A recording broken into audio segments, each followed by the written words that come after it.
Mid-July has come and gone, and we have heard nothing about the Switch edition of the Tales from the Far Territory expansion. According to the previous dev diary, it was originally supposed to come out a few weeks after the Part 5 update for the expansion, but was delayed by a week.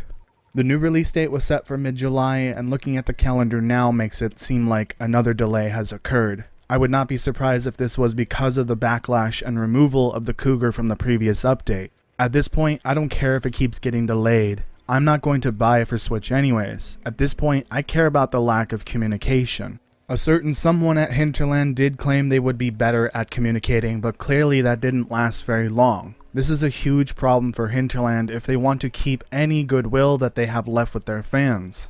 I'm tired of defending them, I really am. This communication issue needs to be resolved fast. Even if it's a simple tweet or forum post that says Switch release has been delayed by 2 weeks for unforeseen issues, that would be acceptable.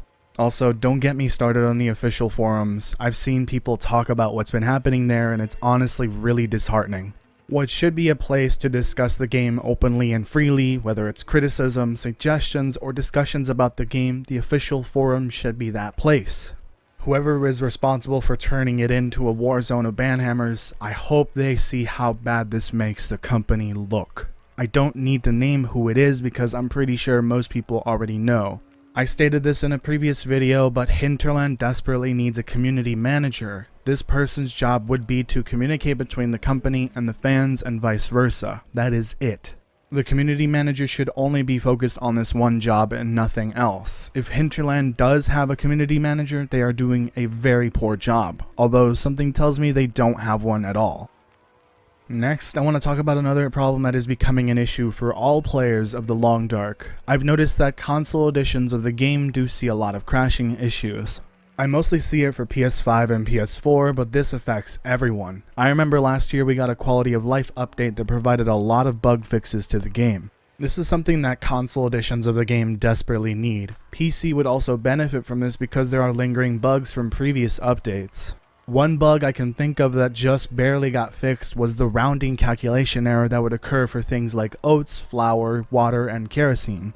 Basically, this bug would prevent you from cooking or crafting with these types of items because the game would use more than the amount it was supposed to and round up the amount that was left of that item. This would leave you with 0.09 kilograms of oats, but would round that up to 0.1 kilograms, preventing you from actually using the last bit of the oats. This issue, which I believe was introduced over a year ago with the Frontier Comforts update, just got resolved in a recent update or hotfix. I didn't even know it was fixed until I realized I could use the final 0.09 kilograms of an oats container I had. If the game is going to continue updating throughout the next few months or years, we need more hotfixes and bug fixing updates in general. The last update had at least 2 or 3 hotfixes, not including the update to remove the Cougar. If they can fix just a handful of bugs once a month, that would greatly improve the game. They really need to resolve the crashing issues first, especially for console editions of the game. For now, this is all the news I want to talk about in regards to Hinterland and the Long Dark. There was the story about the game Manor Lords and some comments by a person from Hinterland, but that honestly was too icky for me to touch. I'm a game dev and I don't want to touch that story for a few reasons. It's just a whole mess and I don't want to comment on it at this time. If you like these types of videos, please let me know in the comments section. If you enjoyed this video or are interested in lore videos for the Long Dark, please don't forget to comment, like, share, subscribe, and hit the notification bell so I can keep making them.